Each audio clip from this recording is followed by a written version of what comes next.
नमस्कार, आप देख रहे हैं आर हिंदुस्तान न्यूज आनंद सक्सेना के साथ। खास खबर चित्रकूट से। आपको बता दें कि 18 अप्रैल 2026 को जनपद चित्रकूट में सोमनाथ स्वाभिमान यात्रा का शुभारंभ गरिमामय वातावरण में संपन्न हुआ। इस अवसर पर मुख्य विकास अधिकारी द्वारा यात्रा को हरी झंडी दिखाकर रवाना किया गया। कार्यक्रम में उप जिलाधिकारी, करवी तहसील सहित अन्य प्रशासनिक अधिकारीगण उपस्थित रहे। यात्रा के शुभारंभ अवसर पर सभी तीर्थ यात्रियों का माल्यार्पण कर उनका स्वागत एवं अभिनंदन किया गया।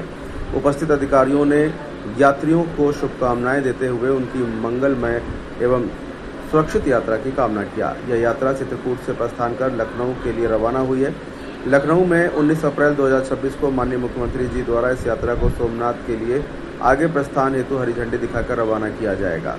पर्यटन विभाग द्वारा यात्रा की समुचित व्यवस्थाएं सुनिश्चित की गई हैं, जिससे सभी यात्रियों को किसी प्रकार की कोई असुविधा न हो।